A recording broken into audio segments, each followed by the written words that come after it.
Ganito gawin nyo sa natira ng fried chicken. Himayin nyo, tapos ilagay ng konting mantika, bawang sibuyas. Yan, ganyan. Tapos, konting toyo.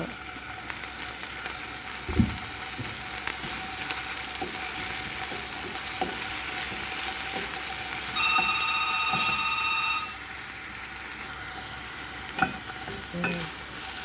Haluin nyo.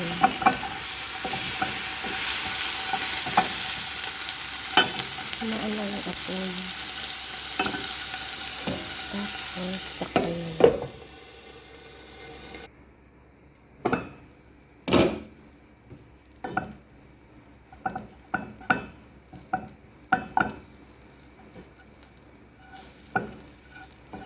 Yan, ganito na lang yung gawin. Huwag na lang iprito kasi mag-absorb pa siya ng oil.